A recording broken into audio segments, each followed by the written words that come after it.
John, what is your favorite amplifier? What is your desert island amplifier? If you could only pick one amplifier, which one would you pick and why?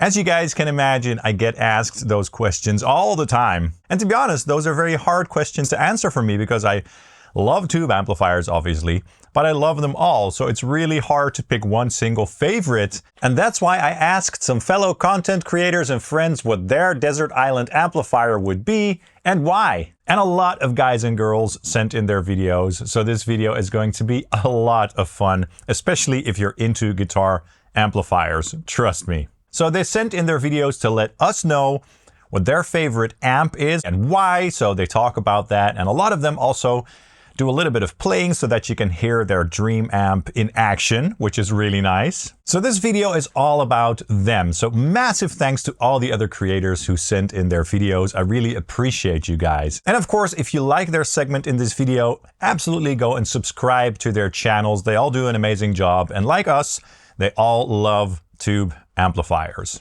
So this is one of the funnest videos I ever did on my channel. I've really enjoyed working on this video. It's just a lot of fun to have other creators on my channel, and I love it so much. All right, so please enjoy this wonderful video. Grab some popcorn, grab a drink, because it's not a super short video, but I think you'll enjoy every single minute of it. And maybe at the very end of this video, I'll let you know what my favorite amp or my desert island amp would be. So stay tuned for that as well. Let me know your thoughts in the comments down below. What would your desert island amplifier be? What did you think of all the opinions of all the other creators in this video? Let me know. Also, please hit the like and subscribe buttons, as that really helps the algorithm to spread this video out further. I'd really appreciate that. And if you want to support this channel directly, you can get something at my affiliate links for Talman or Sweetwater, like a wonderful guitar amplifier. That would mean a lot to me. All right, guys, let's get this started. Enjoy.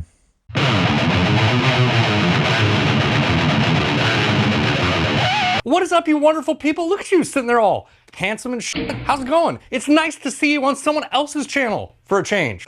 John invited me on his channel to talk about what my favorite amplifier is. And as vanilla as it sounds, it's the 5150. This 5150 specifically. Now there are several different iterations of this amp that are all the same. You have the block letter 5150, which this one is. You have the script version, and then you have the 6505. All are pretty much interchangeable and will give you the same sound. This is my 5150. As you can see, it's well worn. It's definitely been around the block, just like your stepmom. And that's one of the many credits we can attribute to this amplifier. I've seen so many different iterations of this amplifier on stages, bunch of different bands using them, and I think they get used so much touring because they're just such reliable workhorse amplifiers. But not only is it a reliable workhorse amplifier, because if it sounded like shit, you wouldn't want to use it anyways, right? But it is such an iconic tone that has defined so many different albums. And it really is the bar for me when I'm judging other amplifiers, if I'm being real with you. It is the amplifier that I compare all other amplifiers to, and that's why I kind of chose it as my favorite amplifier. It's one that I will always circle back to as a staple guitar tone.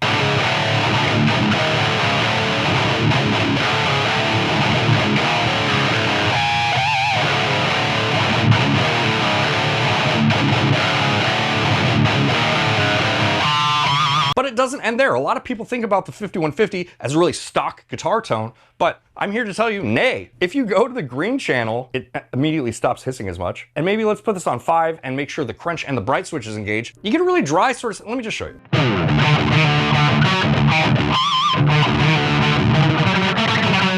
And you might be thinking to yourself, Taylor, that's not very metal. You're right, it's not the most metal thing ever, but if you put a good overdrive in front of it,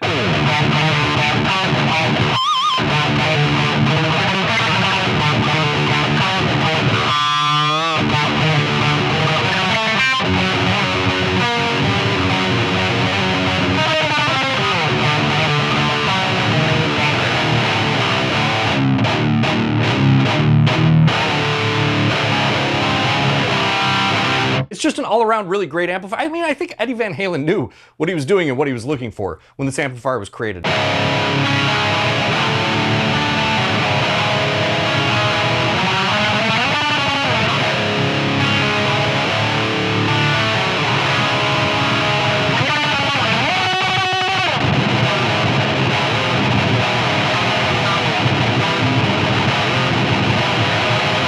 Hey John, thanks so much for inviting me and letting me be part of this incredible video. For those of you who don't know me, my name is DaniloVicari, and my Desert Island amp is the Soldano Slow 100. What can I say? I just love this amp so much. It has a perfectly good, crystal clear clean. It has one of the best crunch channel I've ever heard, and we'll talk about it in just a second. And of course, you all know the legendary overdrive channel of the Slow 100.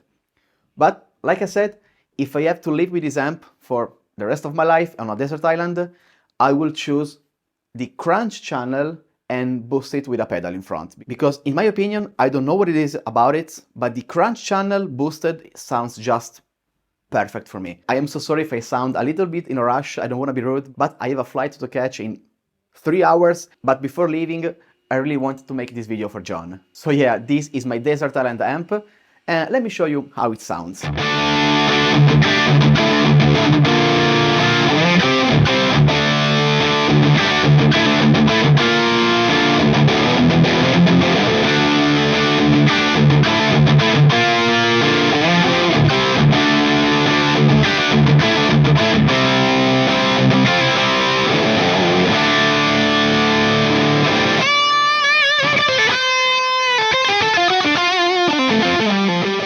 That's how I like to set up the Soldano and my favorite tone out of it. I hope you enjoyed it as much as I do.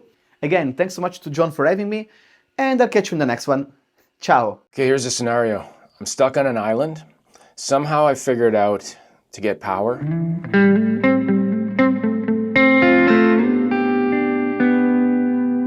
I don't know how. I've probably spent weeks figuring out how to get power, but I have one amp that I could have on the island, and it's this little one here, just because of the amount of power it takes. It's the Vox Micro Super Beetle.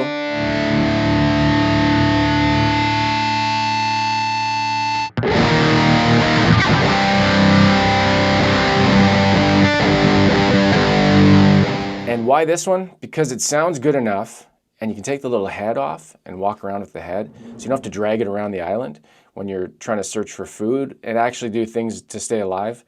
But you have this as well, so you can actually play it and probably get solar power if you can figure out how to do solar power when you're on the island.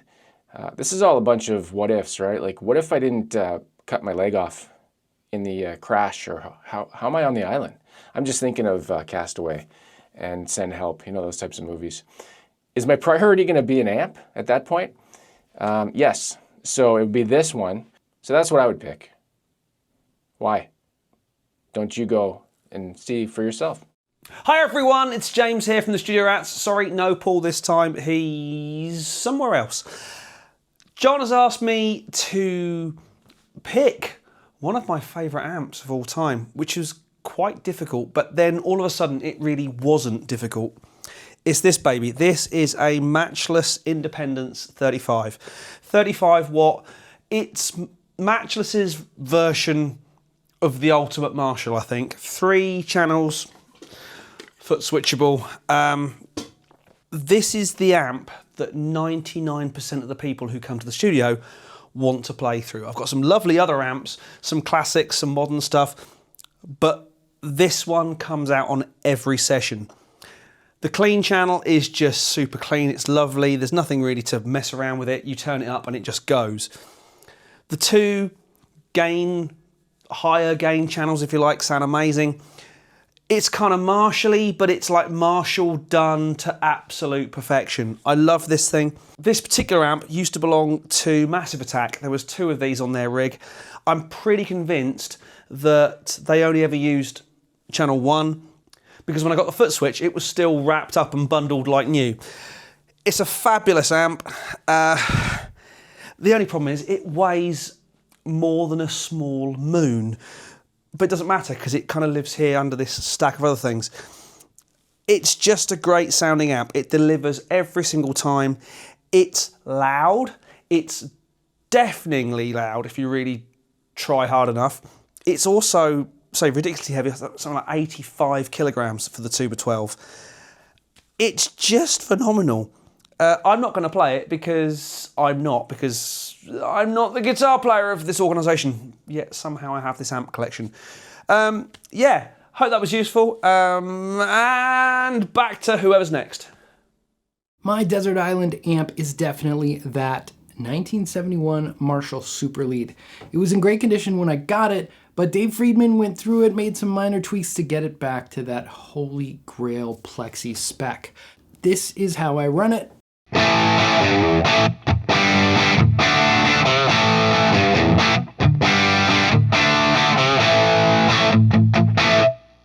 I have both channels jumpered together, and you'll notice that my controls are mostly noon to 1 o'clock with just a touch of that volume 2 to add a little bit of extra fatness. I run it at like sort of AC/DC levels, and then I'll kick it with a pedal to knock it into the stratosphere, or you could roll your volume off and clean up. Now what happens when you turn all the controls to 10, unjumper it, and turn volume to off entirely, you get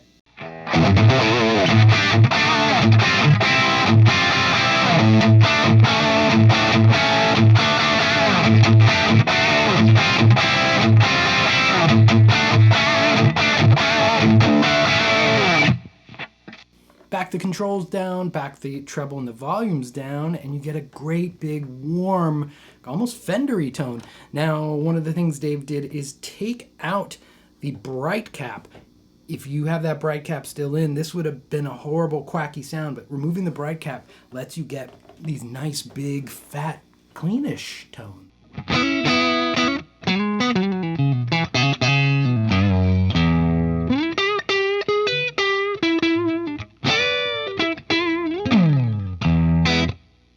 Now I forgot to mention, you gotta run this with a load box or something like that because it's insanely loud. To get any crack of that volume knob up, it just gives you full 100-watt power basically right to your face. Now, I lie, you don't have to run it with a load box. I mean, if you can stand the volume, you'll be rewarded. But I have run it at bedroom volume, just barely cracked open, and it's a lovely pedal platform. It'll deliver some amazing clean tones, and then you run pedals in for your drive. It always delivers. That's why it's a classic and is my desert island amp. G'day legends, I feel like I'm pretty well qualified to talk about a desert island amp because I essentially live on a giant desert island. Now, while I love all the modern creations from boutique brands, your Boogies, Soldanos, rare and hard to find amplifiers, I think the amp that I've recorded with the most and that I have gigged the most would be my Desert Island amp. And it's the very straightforward, unsung Marshall JCM 2000 DSL. 50 watt, 100 watt, I don't mind too much.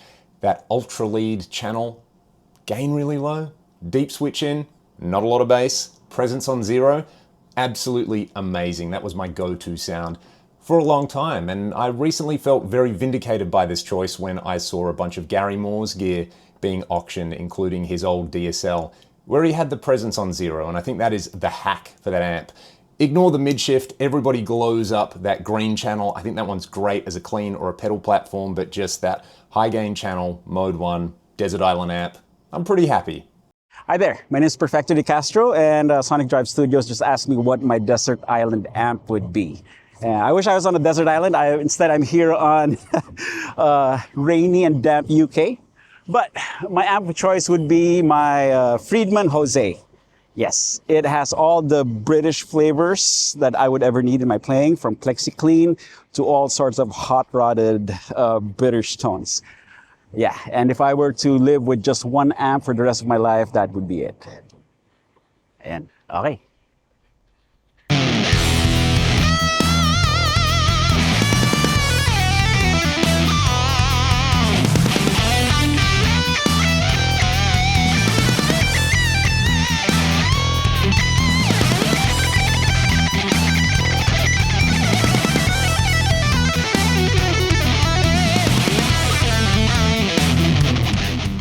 Alright, listen up. It's no secret that I don't really play amps. I mostly play plugins and modelers. However, John asked me to do this video, so I'm delivering one. So my favorite amp, my Desert Island amp, if you will, is my Rev 100P. You can see it in the background of all of my videos, whether I use it or not. So I've always really liked the 5150 style amp, and I think that the Rev 100P basically takes that type of sound and improves it a little bit more. This is also the only amp I've ever played where I can plug a 7 or 8 string guitar directly into the amp with 0 pedals and have no issue at all. It has the built-in noise gate, it has built-in reverb, it also has a built-in direct out using 2-notes technology, which is awesome as well because I don't really like miking cabs almost ever. I did in this video though, so you know, we'll see how that sounds. But yeah, basically I just think that this is kind of a perfect amp for a person like me who primarily isn't an amp player. It removes a lot of the barriers of entry of having to do a lot of extra work, and it just sounds good at the end of the day, and that's the most important thing. And to top it all off, I got it in a custom neon green Tolex with a matching cab, so if that doesn't say enough, I don't know what else does.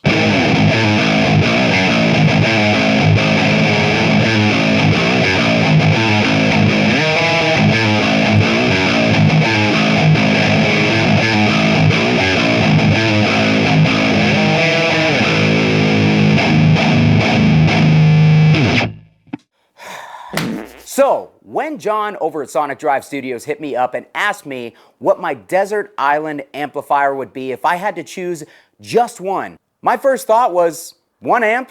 That's stupid. Because if you know anything about me, I prefer to have more amps than riffs in my entire catalog. But in reality, if you're not a psychopathic hoarder like John and myself, choosing just one amp really isn't that much of a problem, because if you choose the right amp and you build your rig around that amplifier with all the right tools, one amp can usually accomplish far more than you need. And so thinking about this question for myself and my needs, it didn't take me long to settle on my answer.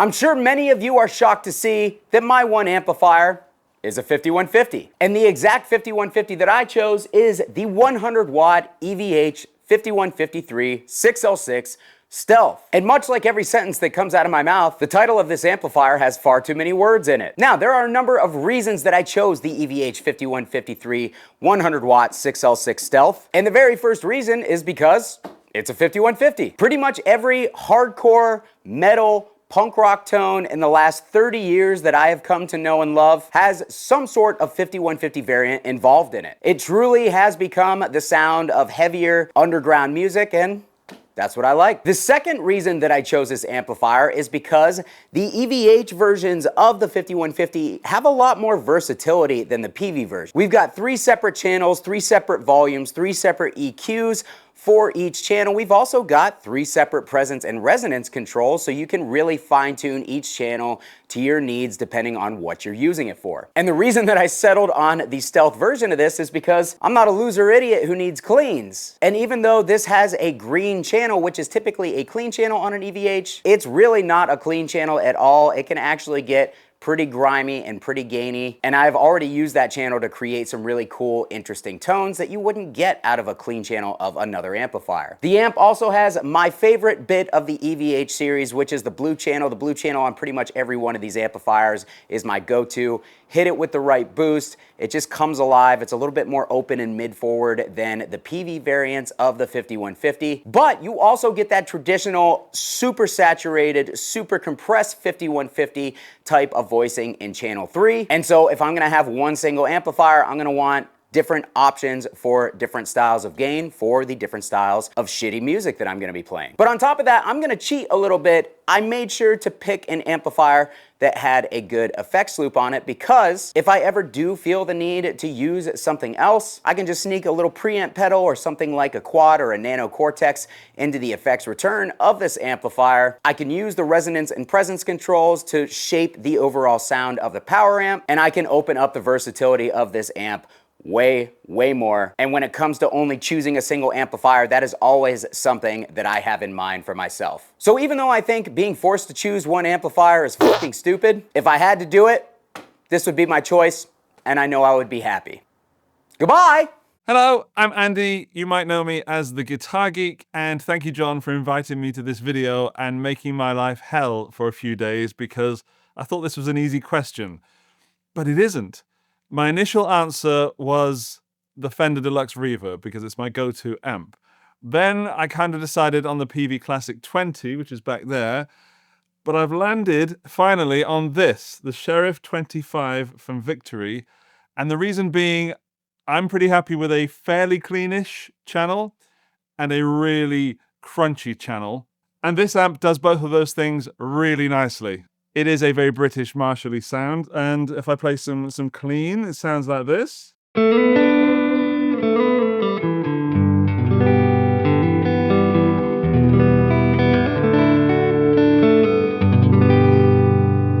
it's a warm plexi sort of clean rather than a Fender pristine clean. But then when you hot rod mode it and then humbucker it,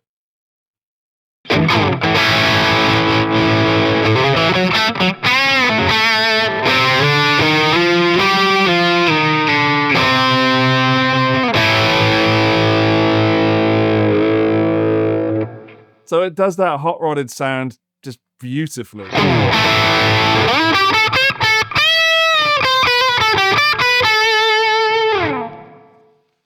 One of the downsides is it doesn't have a built-in reverb.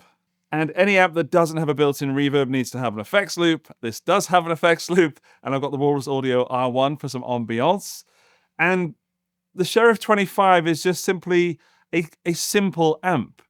It's a rock and roll amp with a few added features that make it worthy of both studio and live use. I love the clean. I love the hot-rodded crunch. Yeah, it's a brilliant, brilliant amp, and I would be happy to be stranded on a desert island with it, as long as I had a reverb pedal and a bunch of fuzz pedals and probably an HSS guitar. Just throwing that in for John in case he ever invites me back to another video. All right, so that is the Victory Sheriff 25, my desert island amp for this week at least. It could change any moment. Thanks for inviting me, John. Hi, I'm John Brown. You may remember me from such YouTube videos as How to Make Your Head Real Shiny and the Big 2025 Capacitor Taste Test. Yeah, I think electrolytic capacitors taste the best, and film capacitors have the best consistency, and the ceramics just taste awful. And I'm here to answer John's question, which is my desert island amp. And since I've last been on John's channel, I've embraced being a YouTuber a lot more. And the first rule of being a YouTuber is never miss a chance to be an attention whore. And my first answer was my 100 watt plexi, because that thing is so ungodly loud, I without a doubt would be noticed, found and rescued. But then again, I don't think he meant that with the island literally. So the question probably is, if I could only have one amp, which one would it be? And it's between these two beautiful beasts here. And if you'd asked me a couple of weeks ago, the immediate answer would have been the Prometheus. But I've recently got this thing, the Lulis. And it's a tough choice. Both amps are made by really great people that I really admire and like. They have a lot of tonal overlap. I'd say the Prometheus goes slightly more in the ultra-modern, brutal direction. But the Lulis has really cool cleans and crunches.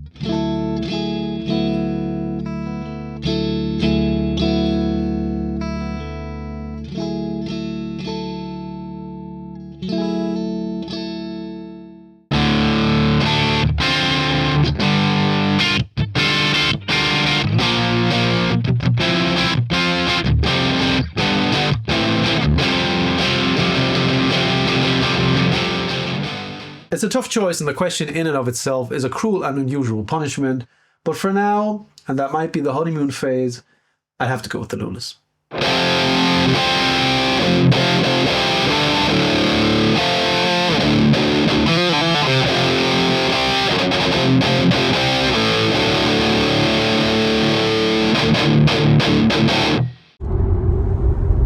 Hello! As I say in England. I am in England, and we're driving to Marshall right now. PerfectoDeCastro, Colin Scott. And so, what's the Desert Island tube amp? If I really could only have one, I'd probably actually say Sin 20 IR with all the modules. That counts as one amp, and I could do fucking anything with sometimes I'd say 98% accuracy to the real amp, sometimes even better than the real amp. So if I had only one amp, Sin 20 IR with all the modules, not paid for by Synergy. What about you, Colin? If I got to choose one of the amps I'm familiar with, I think it would have to be the Orange AD30. I can do cleans, I can do crunch, I can push it harder for anything else, and it's a great colour. Bye-bye. Hello lovely people, if I had to pick one amplifier for the desert island, it would be the Angle Savage 120 Mark II, because it shines so blue from the inside, just like me. It's got the best clean channel you have ever heard. It's got the best Crunch 1 channel you have ever heard. Then you have a Crunch 2 channel, which is even crunchier than Crunch 1. It's crunchier than peanut butter. And the lead channel slays like Jamie's. See what I did there? It's got an integrated noise gate. It works precise like a Swiss watch. When you engage the depth boost, your pants are blowing like a candle in the wind. Let me give you some sound bites. Clean! Crunch 1! Crunch 2! Lead!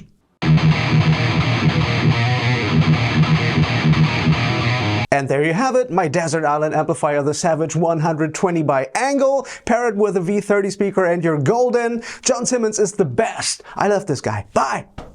Hi everyone, my name is Leo, and first of all, thank you so much for having me. It's always a pleasure to talk with you, John, and to your community, as I love your channel and of course I admire you as a human being. Now, what's my favorite amp? Of course, that's a tough one, because here's the thing, our taste evolves, we all grow as players, we get exposed to different sounds, different styles, and what we search in an amplifier changes over time. My first tube amp was a Mesa Boogie Caliber 50, and I absolutely loved that thing, just how beefy it could get. Then I moved on to a Fender Supersonic, because I fell in love with those crystal clear Fender cleans and those Stevie Ray Vaughan style overdriven tones. Then of course there was a Marshall, because come on, you have to own a Marshall at some point, right? And then Friedman, Soldano, Tone King, you name it. But right now, well, I've landed on two amps in particular. The Tone King Imperial, which I use for everything from sparkling cleans to light, warm overdrive, and the Mesa Mark V, which is my go-to for leads and solos. And if I had to absolutely pick just one, well, I would get the Tone King, as the versatility of this amp is just incredible. But you know, we are artists, so tomorrow, well, tomorrow is just another day, so who knows what amp is gonna call my name when I walk into this room.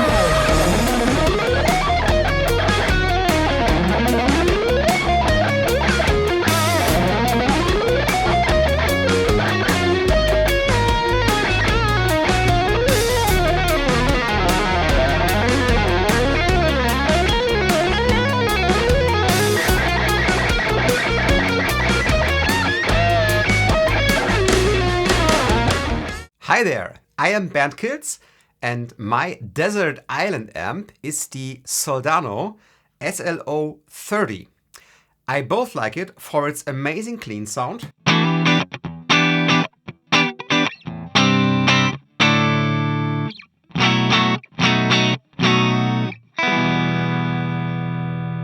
and of course for the distortion channel.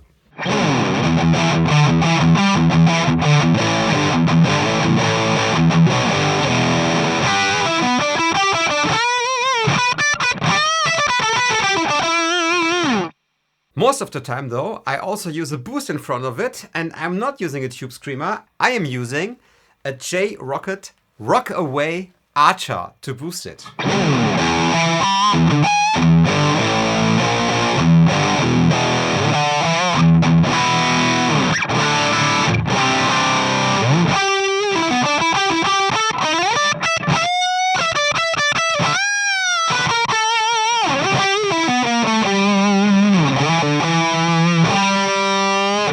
I do not really use the crunch channel of this amp, only for the cleans. And I use the cleans actually on the crunch channel, but with a way less gain, because I'm not really a crunch player.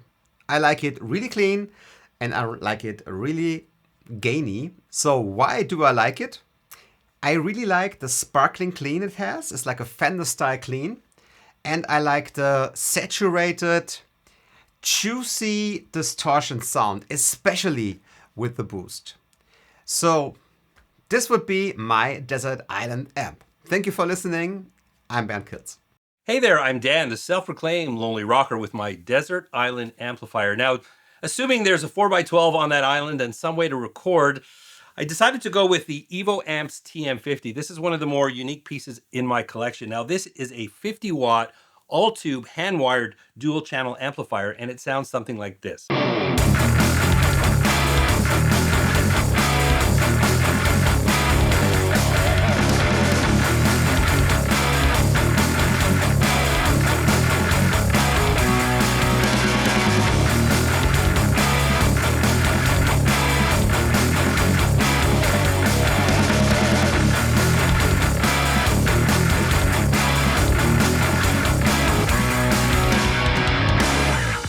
What really makes this amp special is it has a mod mentality. You have a number of different switches and dials here that really lets you customize your sound. Now, channel 1 is the clean channel, and it's a beautifully clean and articulate channel, but you can push that into edge of breakup, and it's one of the best edge of breakup tones that I've ever heard. Now, channel 2 is where the real magic happens, and that's right here with the sweepable mid-range. That allows you to voice the amp a number of different ways, coming up with all sorts of different tones. I've loved this for that really heavy riff rock kind of thing, but you can get into chuggy tones, classic rock tones. It's a very versatile channel, and plus with the modifiers, like this compression switch, which adds some diode clipping into the signal, which is great for leads. And you've got a boost here as well. There's a transparent effects loop, and you've got dual post-phase converter master volumes. Those master volumes allow you to get really crank sounding tones at more manageable volumes. So overall, an extremely versatile amplifier in the studio or on the stage. If you get a chance to check out Evo Amps, I highly recommend it. Howdy everybody, Jay Palmer here. This here is my absolute favorite amp. This is my EVH5150 6L6. I didn't realize when I bought this that it would absolutely just take over the studio and I'd be using it so much, but it has a fantastic clean channel, an incredible blue channel which does crunch and high gain for days, and then the red channel. Man, what a lead channel. I absolutely adore it. Now, I have quite a healthy collection of amps. Nothing like John, obviously. John is the godfather of amp collections, man. But it really gave me perspective on how good this amp is. I love it. I love playing it. It just suits my style. And hey, it's got gain for days. What's not to like about that, right? So yeah, here we go. This is my favorite amp.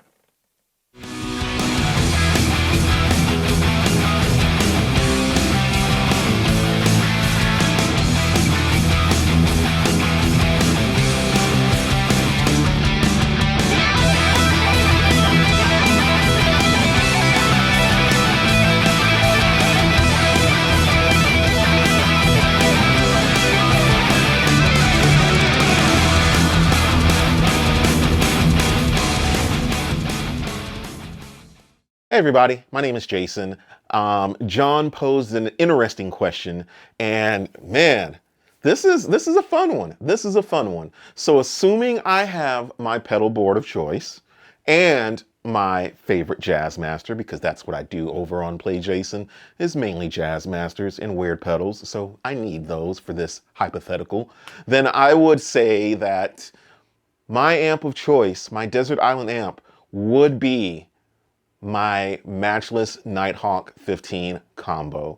It just sounds amazing. It does the thing. It's become crucial to my sonic identity whenever I do like band stuff with my band Young Mountain, shameless plug. But yeah, it's an awesome amp. It does the thing. It's loud, and overall it does clean well. It does the edge of breakup well, and full-on distortion well. However, my favorite part of this is that it's just 3 knobs. That's all you need, just 3 knobs. That's basically volume, tone, and master. That's it. So yeah, it's a fun little amp. That would be my Desert Island amp, along with my pedal board. But if I had to forego my pedal board, I would probably pick the Black Panel Fender Deluxe Reverb. It's just tried and true, and I love the drip on it, especially with that reverb.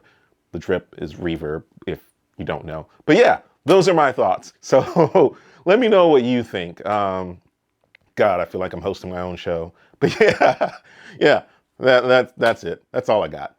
John, thank you for having me on, my dude. If you'd asked me this question a few years ago, I would have struggled to give you an answer because I like a lot of different sounds and it's hard to get all those sounds out of one amp. But as it so happens, in the past few years, I have really discovered my Desert Island amp, and that is my Blue Guitar Amp 1 Mercury Edition, which I will throw a picture up of here because I don't want to rip it off my pedal board. And that is because it can sound like this.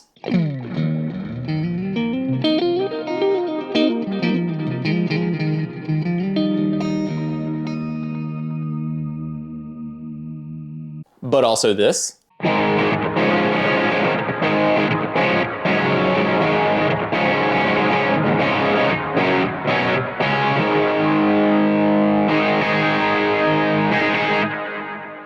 And this.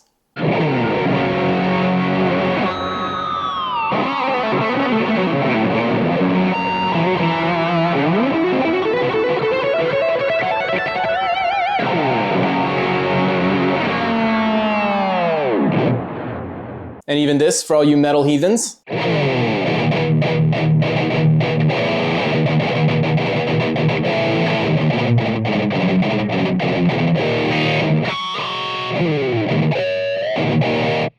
I love my Amp 1. It sounds great, it's extremely loud, and it's like the size of a Super Nintendo, so it's a no-brainer for me. Hey John, thanks a lot for inviting me on your channel. And regarding your question, my Desert Island amplifier. Well, I'm not sure I have one, but you just caught me on my honeymoon phase with this amp, the Dual Rectifier Multi-Watt Blackout. I just bought it. Two reasons why I bought it. First of all, it was my dream amp when I was a kid. Second reason why I bought it is because I'm listening a lot to Dream Theater, especially Awake. So, you know, I wanted to have that kind of tone that John Petrucci had back in those days. I searched on the used market and I bought it. It was a good bargain, I would say. I thought it was one trick pony, but it's not. It has a really nice clean channel and I can get some nice bluesy tones out of it as well. Nice crunchy tones and of course, you know, that signature dual rectifier thing.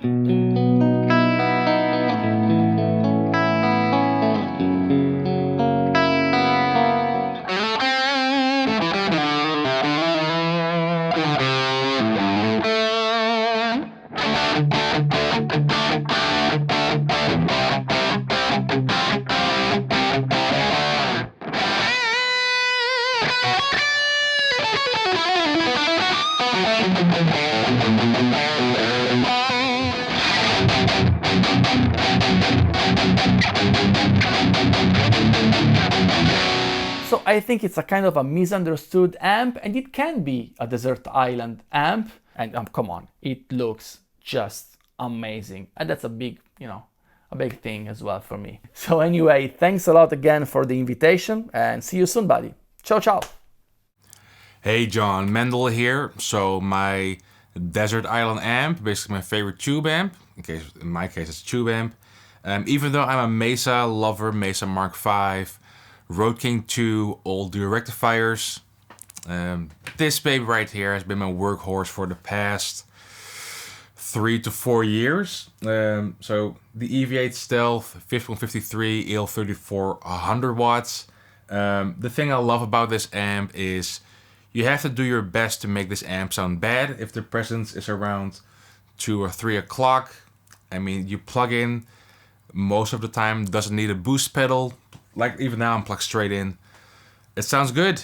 It sounds good. I love the clean channel, really pristine cleans. Blue channel's a bit more mid-forward. And the red channel is an absolute gain beast. So it chugs, it feels good. I have been using it on so many projects in the past 3 to 4 years, mixing for clients and my own solo stuff. It's a great amp. So plug straight into the amp. This is what it sounds like.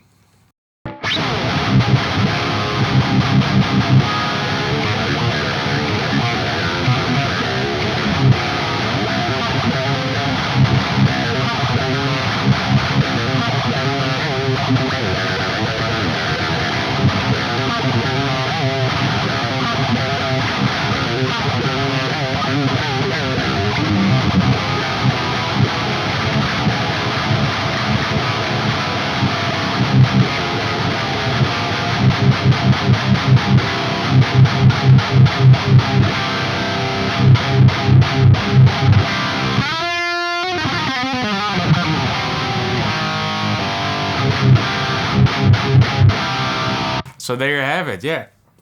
1553 stealthy 3400 watts. I mean, love it, amp.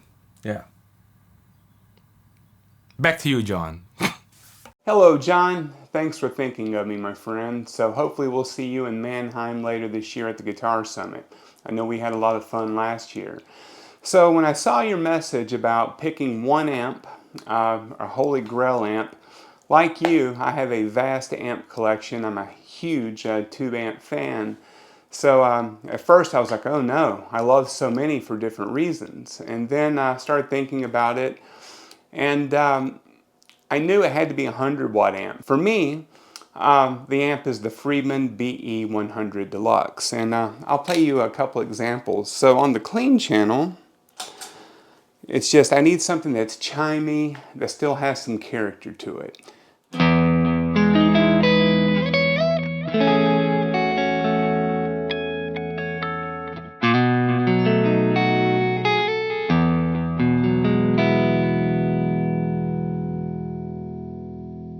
But also has a little bite when I go to the bridge.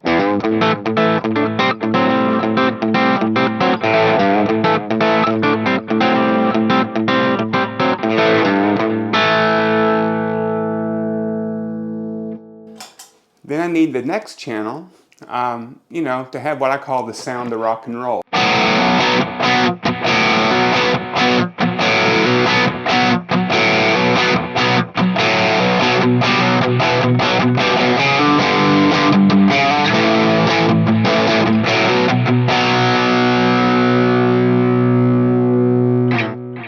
And I'm not a big pedal guy. To me, it's like putting ketchup on a steak, you know.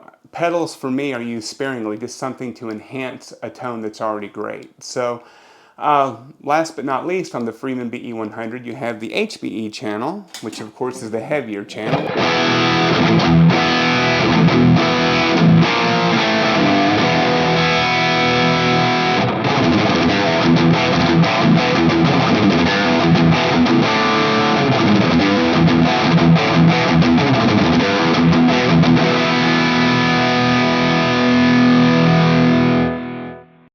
Alright, John, so there you go, man. That's my reasons for picking the Friedman BE100 Deluxe. Hey, Steven from MetalHeadProductions here. So what amplifier would I pick for my Desert Island amp? This actually ended up being a much harder question than I thought. It was like trying to pick a favorite finger, but I decided to be pragmatic and pick something that would essentially be what I would ideally need if I could only have one amplifier. And I decided to go with the Ingle Savage Mark II 120 watt. I went with this amp A because it is a great sounding amplifier, but it also has a ton of features on this that I would want if I was to use only one amplifier. So a bunch of tone shaping features, has a built-in noise gate, super important, especially if in this situation I can't have pedals. That clean channel is absolutely immaculate, and that lead channel is really something special. First of all, it doesn't really need a boost, but if you want one, you can absolutely boost this and get great tones out of it. But again, in this situation, do we even have pedals? That's what I was thinking of. So let's say no, so I don't need a boost with it. It is a highly sculpted, very good distortion, but at the same time, it's somehow super curated, but also this very raw sounding distortion you can use for extreme music and like death metal and stuff. There are a couple of crunch channels. I don't really care for those, but you can actually turn this lead channel into a really good lower gain crunch channel. If you just turn the gain button onto low and the input button onto low, all of a sudden you have a super good crunch channel. And there's just a ton of other features. I couldn't get into this thing. This thing's basically a spaceship with all of its buttons and knobs, but this would definitely be my choice.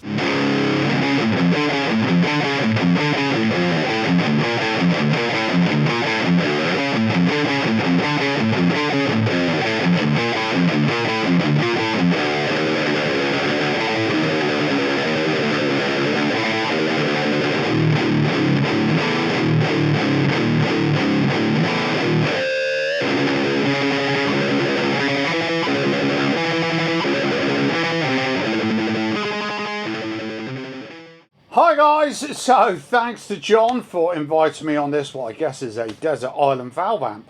Okay, now I've been using valve amps for well over 40 years. I've had Marshalls, Carvins, Boogies, you name it. Okay, this one I've kept hold of. I've had this quite a few years now, Supersonic 22. Very, very loud for 22 watts, more than enough. Now, to me, the Fenders have two things.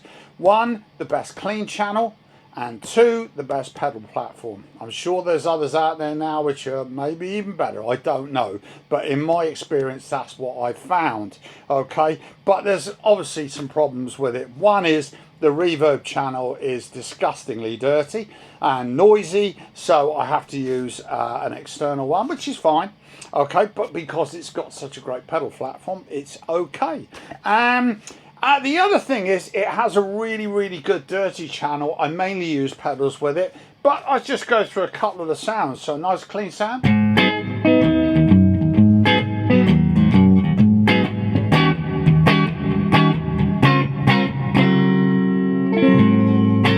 Okay, which is really nice. And the dirty sound, which is...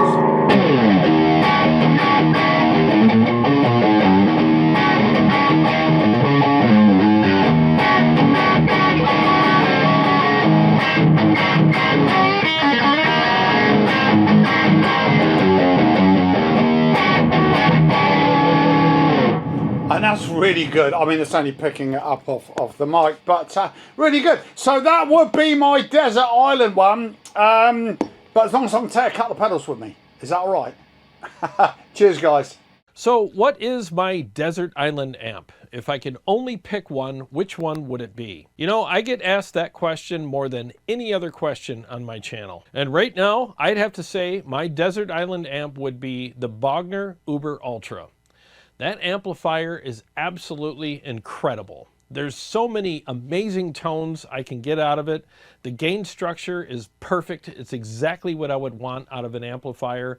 It's tight, it's articulate, it's super aggressive, it's nasty, and with all of the different switches and knobs on the unit, especially with the density knob, I can have it as compressed or as open or anywhere in between as I like it. And with all the different modes and everything else on this amplifier, there's no way I'll ever get bored with it. There's so many amazing ways to dial in this amplifier and get top tier tone out of it. And besides all of that, the feel and response with this amplifier is perfect. It's exactly what I want out of an amplifier. I feel like I'm superhuman when I play through it. It's insane. And to top it all off, the Uber Ultra also has a built-in boost that actually works. And it really brings out the fire in this amplifier and makes it even more responsive. Why am I doing all the talking here? Why don't I let the amplifier speak for itself?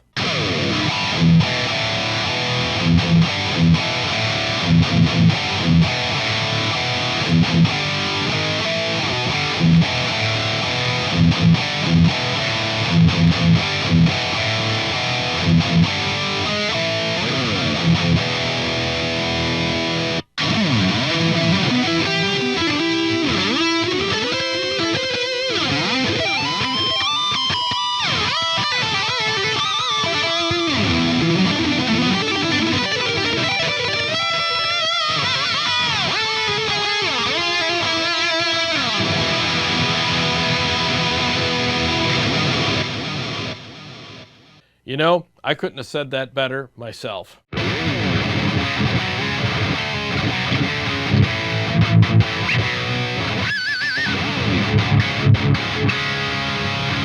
There's only one choice as a Desert Island amp for me, and that's the Diesel VH4. Before owning this amp, I was always searching for amps and ways to improve both tone and feel. I went through 800s, rectifiers, 5150s, JMP1 bass rack mount system, and they're all good, but as soon as I got this one, the search ended.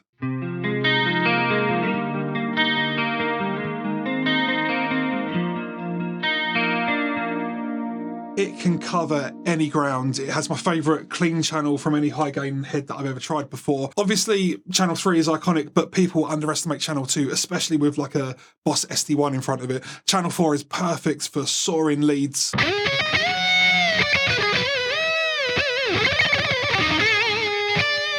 It's such a big sounding amp. Channel 3 is the most three-dimensional sound I've ever experienced. The parallel effects loop means that you can blend in reverbs and delays without compromising your core tone, and in a 2-guitar band you will always be heard. It's MIDI switchable, so I can go from a clean tone with chorus and reverb to a solo tone with phaser and delay just by hitting one button. The only downside that I found with the VH4 is that it kind of feels like it hates load boxes, and I tried loads. It always feels like the amp's being strangled struggled a bit. I don't know if it's a power amp or transformer thing. I have no idea, but plug it into a cab and throw a mic in front of it. It sounds incredible. And we're on a desert island, so no need to worry about volume. No load boxes required. So the amp that I would personally pick would have to be the Friedman BE100. There's just something really special about the way that amp saturates. The crisp top end, the thick low end, the punchy mids, the whole thing. And what I also love is that you can get these very rich rock tones, but also very modern high gain tones. And the amp works very well with different overdrives, for example. So you can really like push and boost the amp. I really wish I had one here in my studio, but if you want to hear how it sounds, go check out John's videos. But yeah, that would be my pick. Yo, Nathan here from Amps, Pedals and Pickups. Man, Desert Island amp, if I had to pick one amp that can do punk, metal, hardcore, and everything in between, I've got to go with the EVH5153 50 watt Ivory. It handles everything I throw at it without absolutely needing a tube screamer, and you can also get away with it a lot of the times not using a noise gate pedal. The cleans on it are totally usable. The blue channel goes, you know, from like hair metal crunch through to pop punk and hardcore, and obviously that red channel, that thing almost has too much gain, which is never a bad thing. You know what, let me show you what you'll be hearing if you stumbled onto my desert island.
Dan from Guitar Talk here, and it's a very, very easy one from me because it's also one of my biggest ever gear regrets. So when I was 18, I had a JCM 800 2210, which is very similar to what Tom Morello uses, the dual channel version with the dedicated clean and the overdrive channel. It's got a little bit more overdrive than a traditional JCM 800, and I absolutely loved that thing. I gigged it every single week. I used to drag it to band practice, and when I first got it and I was still living with my parents in a block of flats, it was also my comedy home practice amp, where at the bottom of my bed I had this 100 watt JCM 800 on a basket weave Marshall cab from the 70s and an old 70s Trainer 4x12 as well. So full stack at the bottom of my bed that sounded absolutely insane when you cranked it up. So looking back, my neighbors probably hated me in that block of flats, but easy choice for me, and I got it for an absolute steal as well. So my local guitar shop had just been taken over by two lovely guys, but they were still learning about gear, and I traded a Marshall valve state 100 watt head and a 4x10 cab, the really cheap ones. I asked them how much I would need to put on top for that JCM 800, and they just said, give us that in £200. So that was an absolute bargain, and there's still photos, because I didn't drive, of me pushing it down the road in a supermarket trolley that I took from the local supermarket. So easy one for me. I absolutely adored that amp, and it's my biggest regret getting rid of it. So if I could have one amp, it would be that.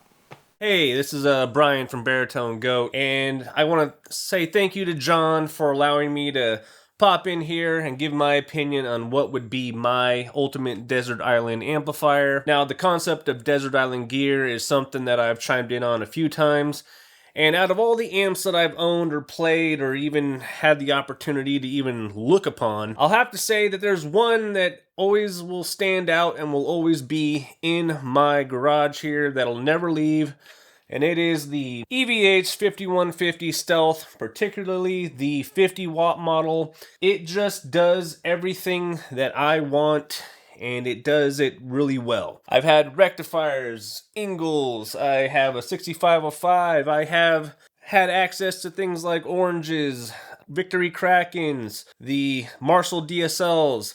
None of them quite capture the sound that I'm going for as well as this has done. But the thing that really stands out for this amp is the blue channel, especially with a boost like this Obsidian Audio, the Devil in front of the blue channel.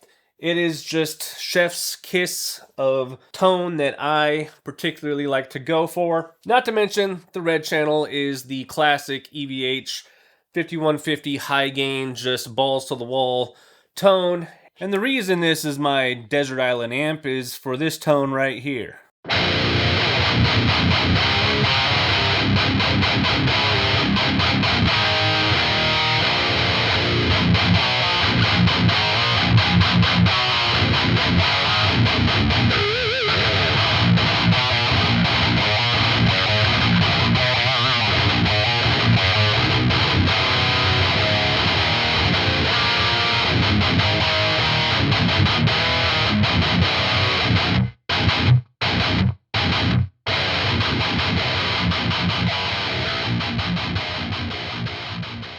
Okay, so my Desert Island amp would have to be the Engel Powerball 2. Mine's a custom shop, but the only difference is in the aesthetics. Even outside of the Desert Island scenario's need for versatility, this is still the amp I pick more often than not. Now, since I do a lot of pedal demos and stuff like that on my channel, versatility is a huge pull in an amplifier. I need clean tones for reverbs, I need low gain to crunchy stuff for fuzzes, and I need high gain tones for boosts. The clean channel on the Powerball goes all the way from those super sparkly high headroom cleans up to a light low gain plexi-ish kind of thing. The crunch channel then picks up where the clean channel left off, so you go from those low gain plexi-ish things all the way up to modded Marshall kind of gain. Then you have the two lead channels, which are equally high gain, but both are super crushing. My only real gripe with this amplifier is that the two high gain channels are voiced somewhat similarly. The lead 1 channel is a lot thicker and a lot darker, while the lead 2 channel is a bit tighter and brighter. What I like to do is I like to set the lead 1 channel to be a lower gain tone and the lead 2 channel to be my full high gain tone. One thing I really like about the Powerball especially is how well it takes to low tunings. I play in everything from E standard on Strat style guitars all the way down to drop E on 30-inch scale length baritones, and this just handles pretty much everything you can throw at it. This clip's going to be through channel 4.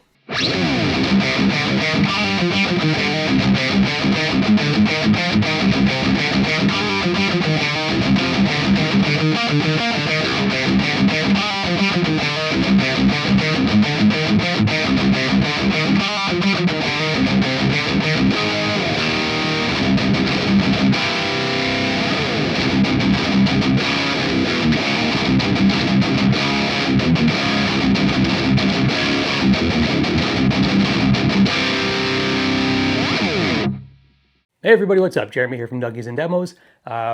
Question around my favorite amp, or Desert Island amp, Grail amp. Definitely has to be currently my Driftwood Darkest Nightmare. This amp ticks so many boxes for me from the feature set standpoint, from the usability of it. Very, very simple layout. Lots of nice tonal shaping options, built-in noise gate, built-in boost, and it's just a really fantastic all-in-one amp.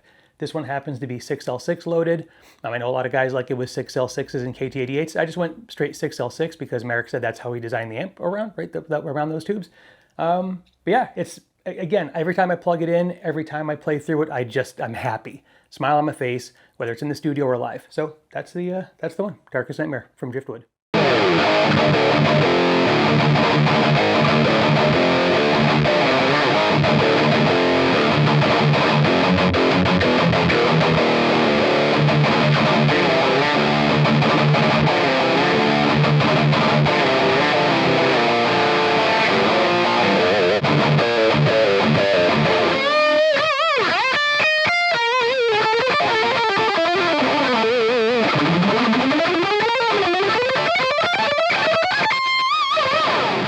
Hey it's Rich and I'm at the legendary Rockfield Studios at Monmouth in Wales, and John has asked us to talk about our Desert Island amp, or our favourite amp. Being as I'm at Rockfield, many legendary amps have been here. The likes of Black Sabbath have recorded here, Oasis did Watch the Story, Morning Glory, Robert Plant has been here, so many legendary bands like The Darkness have done stuff at Rockfield Studios, so basically every great amp ever has been here. But what's my Desert Island amp, I hear you ask? Well, it's actually going to be the humble Hughes & Kettner Black Spirit 200, which you've probably seen if you've ever watched my channel. That's an amp that I was lucky enough to help bring to market and was responsible for a lot of the marketing for anyway. But years after I stopped working for H&K, I'm still using it. And why?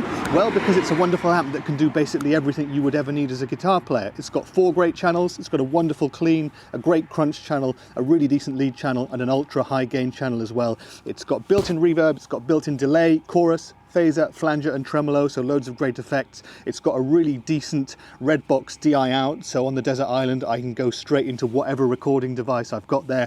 And it's solid state, but it's 200 watts, so if there's a Desert Island band going on, well, the 200 watts of power in the Black Spirit 200 will keep up with any Desert Island drummer. Now, I've used that amp in pretty much every single one of the videos on my channel, so hopefully there's going to be a link somewhere if you'd like to check it out. But hope you're enjoying the video, and see you next time.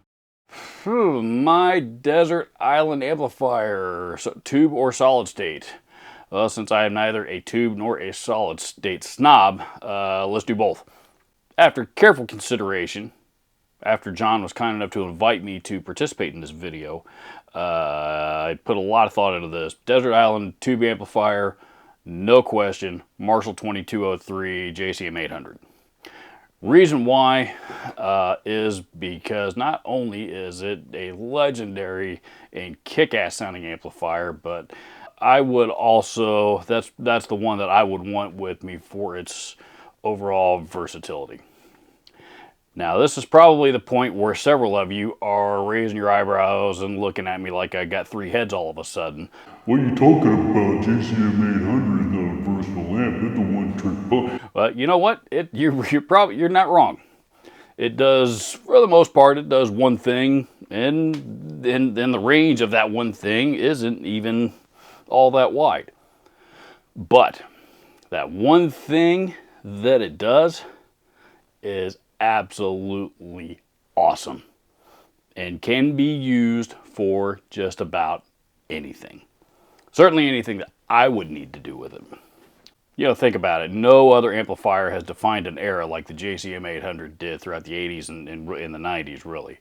You had guitar players from all kinds of genres that, you know, that were trying to get their hands on those things. You know, rock and hard rock and metal, you know, pop rock, new wave, you know, all of the subgenres, all that weird techno, you know, techno stuff that you heard back in the 80s. If there was any guitar playing on any of that kind of music, there was probably a JCM 800. I mean, it literally defined the decade of the entire 80s music scene. Not just a single genre, but the whole scene. It carried over into the 90s. That one thing that amplifier does, even within its limited range of that one thing, bar none, best kick-ass guitar tone on the planet. Desert Island solid state amplifier, Roland JC120, no question. My all-time favorite clean tone on the planet, arguably the best pedal platform on the planet, beautiful sounding reverb and chorus that are right there on board, and just having it there with me means I would get to take my pedal board along with me too. So there you go, Desert Island amplifiers. Go buy them.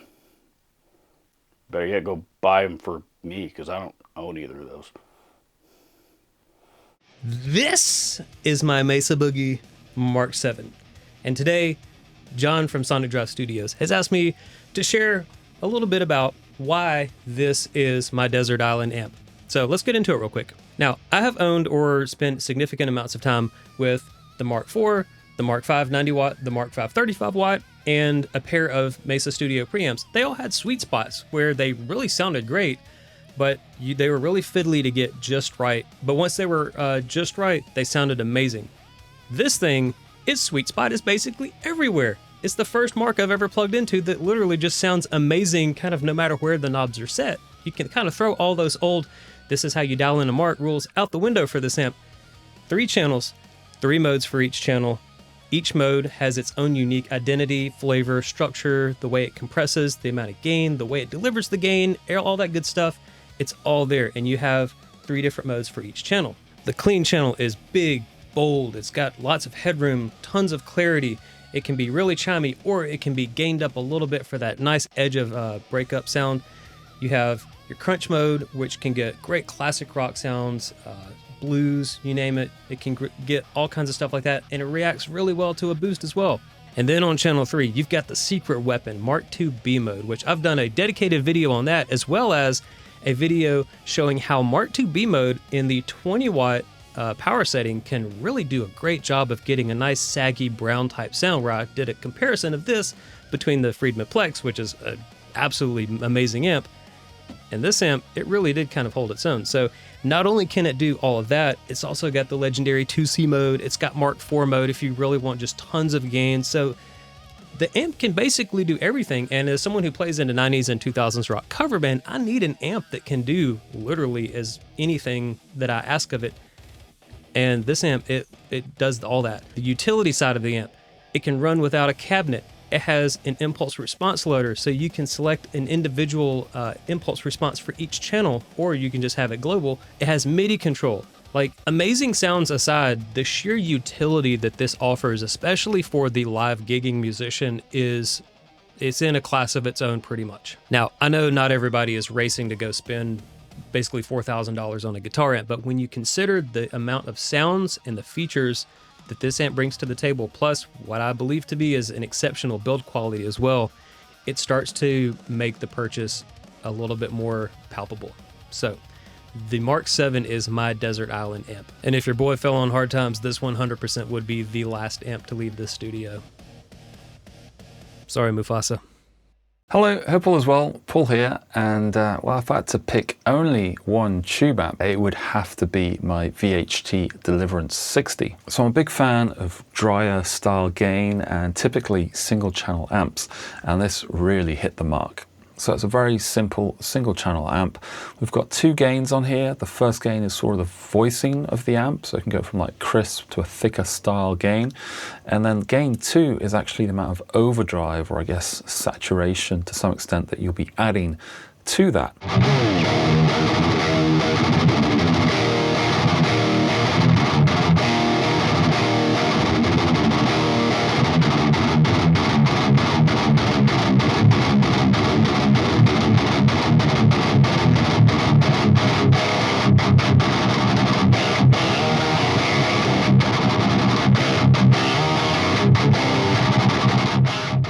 So the reason I'm choosing this amp is simply because it can kind of do it all for me. So I can get to those really aggressive, high gain, tight tones that I really enjoy. And then also back off the volume knob and get this really nice kind of edge of breakup style clean that I'm a big fan of.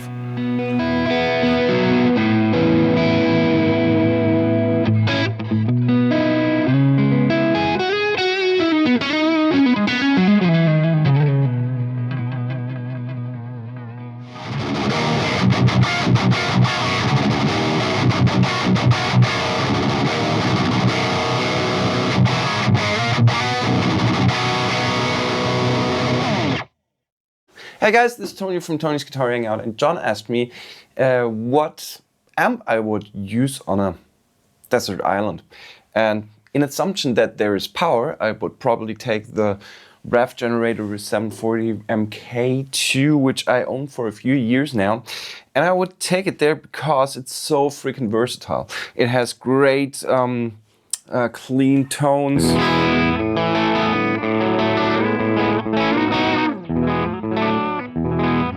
What I like about the clean tones is that they're not too clean, that they're kind of on the edge of breakup, especially when you run it through the Capture X. I can show you the IR that I use, and then when you go to the crunch channel, it gets a little bit more sparkly, and it's already punchy without having any tube screamer in front of it, which I normally do to just shape the sound a little bit towards my more towards my needs. And if you go then to the lead channel,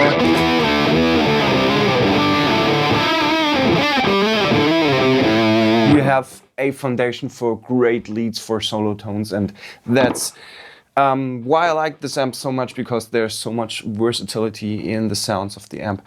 And put a little pedal board in front of it and use it just as a pedal porn platform, or you can use all the channels and just add some modulation effects, and it will fit to a lot of needs, and that's why I love this amp so much.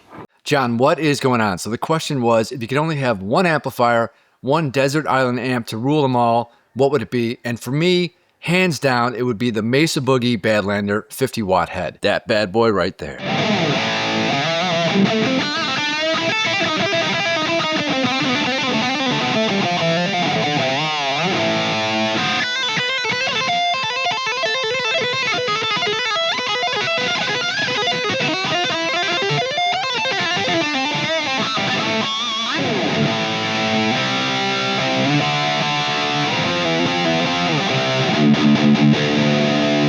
I'll give you 3 reasons why.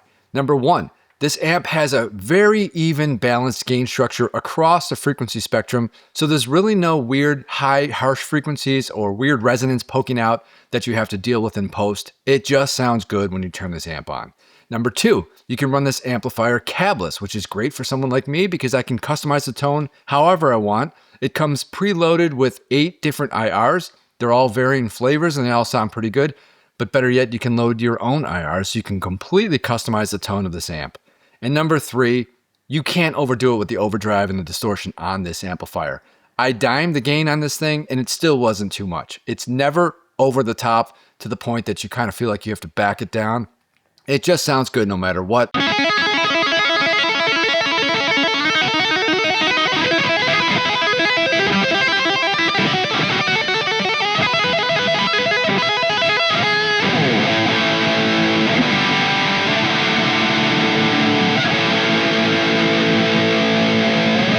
Hi guys, how are you doing? Neil here. So if I was going to take just one amp to a desert island, this would be pretty tough, actually. A tough decision for me, but it's definitely one of these 3 here. I mean, first of all, I thought for convenience, it would be the Blackstar HT100 because I could still make content. You know, I can plug in straight into my phone via USB and record, you know, whatever I do, get some content. And then I thought, well, I'm not really bothered about that on a desert island. You know, there's going to be no Wi-Fi, probably.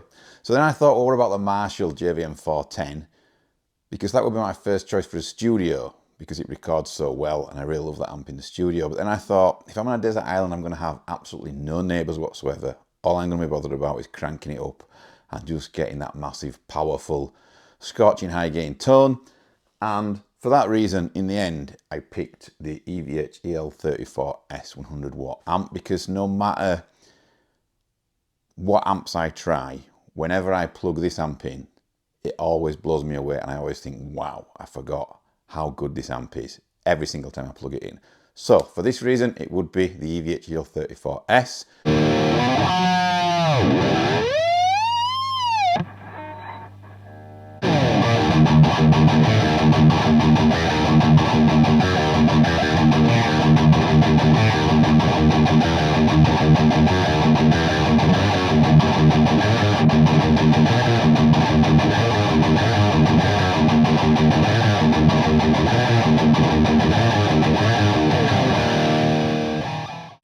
Hey John, hope you're having an amazing day so far. You asked me what my desert island amplifier is, and there can be no other answer than the EVH 5153 100 watt ivory version. The reason for that, why this particular amp is so special to me, is because this is a birthday gift from my wife, which she gifted me a few years ago. So how wonderful is that she gifted me this amazing amplifier. But not only that, of course, it's all about the tones in the end, and this one really delivers from crushing high gain tones like this one over here.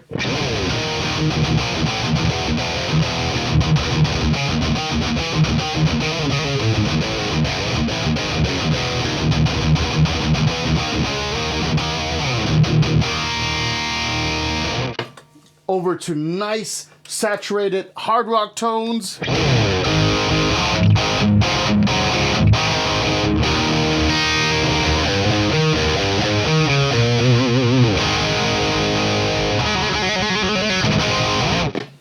Over to wonderful clean tones as well.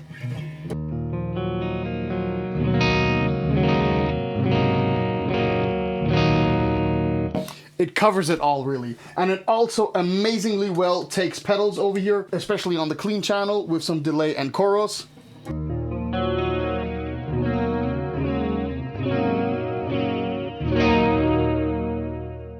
But not only there, also on the blue channel, especially when kicking in the king in yellow, that is basically my tone.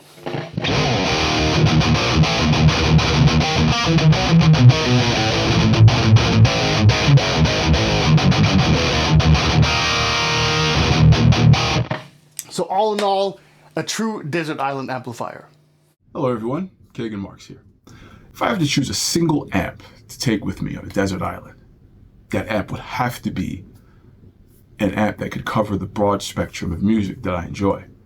And that would be everything from fusion jazz to progressive metal. That means the amp has to have a nice, clear, defined tone through every gain structure. No flubbing, no notes melding together.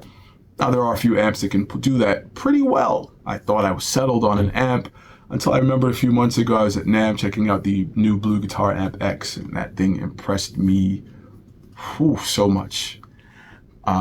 With that one amp, you can basically get the sound of any other amp you want. But it's not out right now. But what is out right now are the Amp 1 models. And you can basically do the same thing with the Amp 1s. I played the Mercury edition, and if you, like me, enjoy the sound of a tube amp, man, the feel, the tone, that thing has it in spades. You can make it sound like any other tube amp that's made, and some that aren't.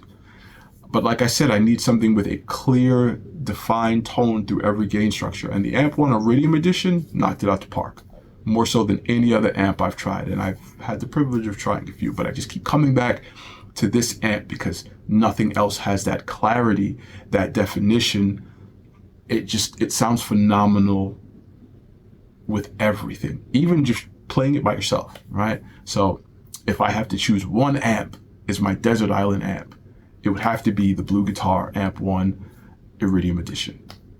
I'm your lovable scamp of a host, and today we are here to finally talk about the elephant in the room. No, not Ellie. I'm talking about the amp with my face on it. Come on, guys. Eyes up there. It's my amp. El Figaro Special 6. Now, before we even talk about how cool this amp is, I mean, come on, look at it. It has my face. I want to share the sounds from my pedal board, as this was a key focus in Mario's creation of this single 6 model. For those of us that like to play at home and having neighbors, keeping the volume levels low is very important, while also not losing the character and quality of tone with one's overall sound.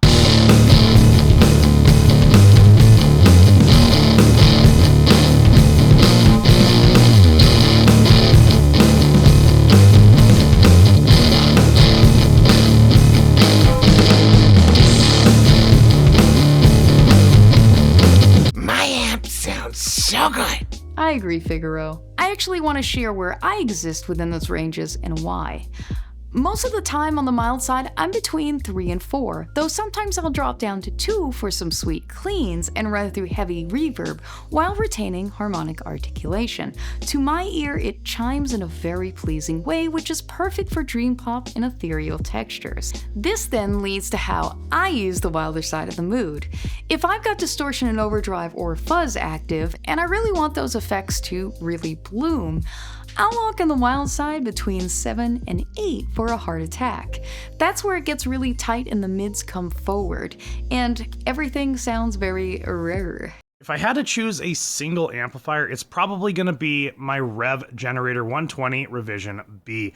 This amplifier can do absolutely everything. It can do cleans really well. It can do crunchy really well. You have 2 different channels for heavy tones, the purple channel being more of your tighter metalcore type stuff, and then you have your red channel, which is a little sludgier, a little bit looser in there, and then on top of that, you also have a built-in noise gate, which is a huge bonus for me, and also you have 2 different aggression modes, which is really nice. So technically, you don't even really need a boost with this amplifier.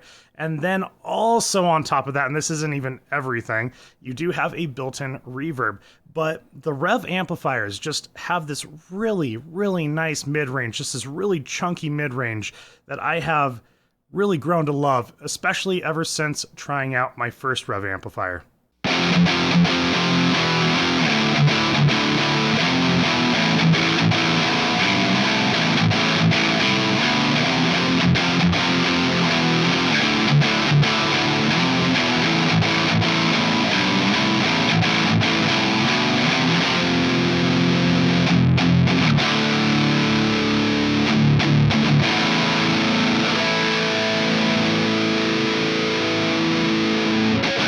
Hello everybody, my name is Lucas, and if I could only take one amp with me on a desert island, it would have to be my Rev Generator 120-100R. Why, you ask? Because it has a pretty good clean tone.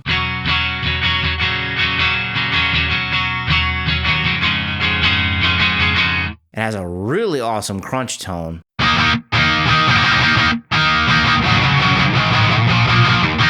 And the high gain red channel just fits me perfectly.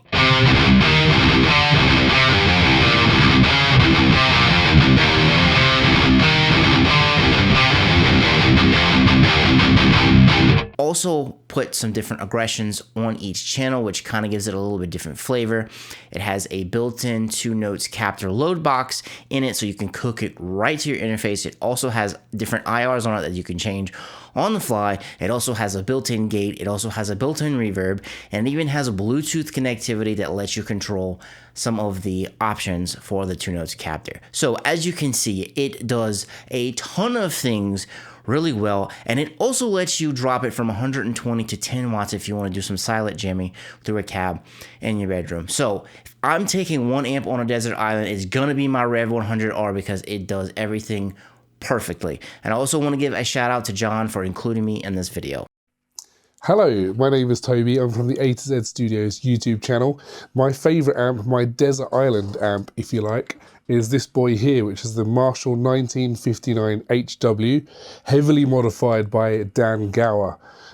It's a really, really great amp because it's incredibly versatile. It can do everything from very, very clean through to plexi, through to classic Marshall, all the way to ridiculously fire-breathing monster gain settings.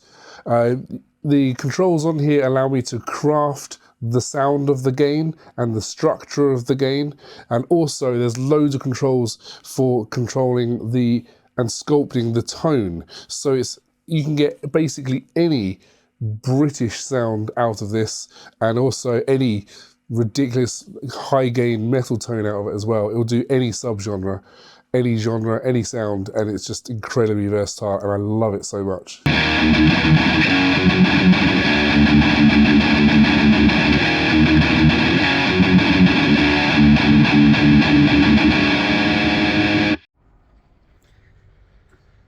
Hey guys, it's Miko from MO Sound Lab. Sadly shooting this video from Spain and not from the comfort of my own home, where I could actually show you my amplifier collection and why this one amplifier is the #1 amplifier for me. Now, first of all, I started thinking about what could be the #1 amplifier, because I play a lot of genres. Maybe you don't know, but I mostly play like grunge and then some maybe new metal riffage, stuff like that. So I actually need a nice clean, and I need a nice mid gain, and I need a nice high gain. This amplifier, however, does not do medium gain that well, and that is the Mesa Mark series. I've been using the Mark IV for most of my life, so I have to say the Mesa Mark IV, but lately I've been using my Mark III that I just got a lot more, because I just like that it has less knobs, but it sounds quite similar anyways. Why is it so important for me personally? Well, I've spent the most time with that amplifier, and it has a pre-EQ and a post-EQ on it. That is very unique. Not many amplifiers let you control how tight the amplifier is. This is something that you can only do basically with a Mesa Mark series amplifier, where you can, for example, turn the preamp bass all the way off, and you get extremely tight low end, and then you can boost the bass back in with the post EQ faders. So you still get a balanced guitar tone, but it's super tight in the low end. So you don't need to use like drive pedals or anything like that to get that kind of tight sound out of it. If it wasn't this amplifier, I would probably go for a JCM 800 kind of a sound. I probably have to try if I can get something close with the second rhythm channel of the Mark IV. But if I have to choose just one amplifier, then it has to be the Mesa Mark IV, because it does the most gain out of all these amplifiers that I have.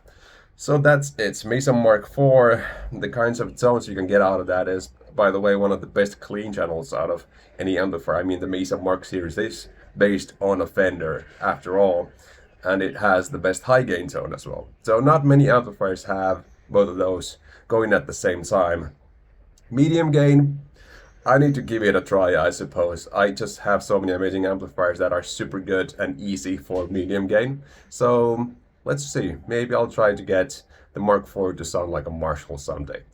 That's it. Thank you for watching this video. Bye bye. Not sure why I said that once again.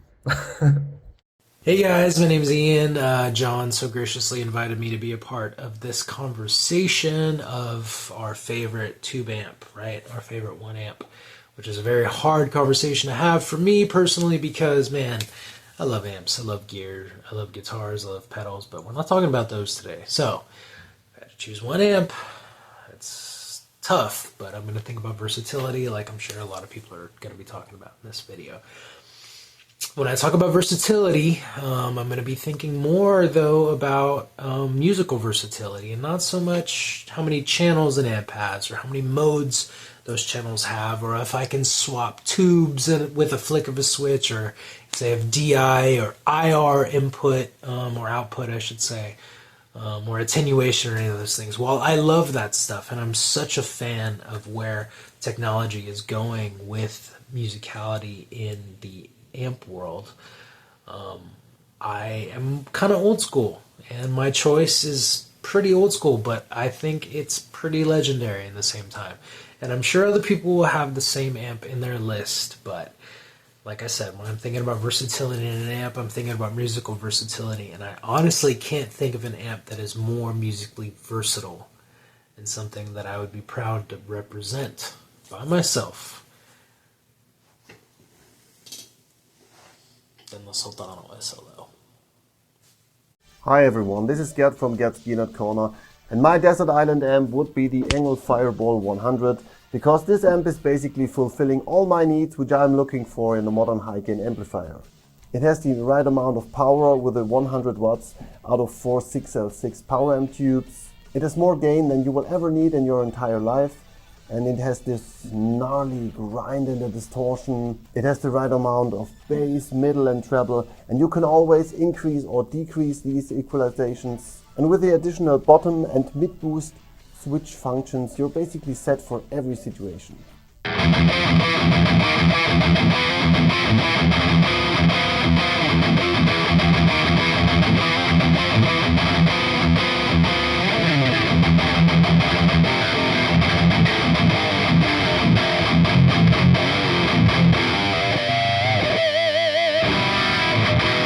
Yeah!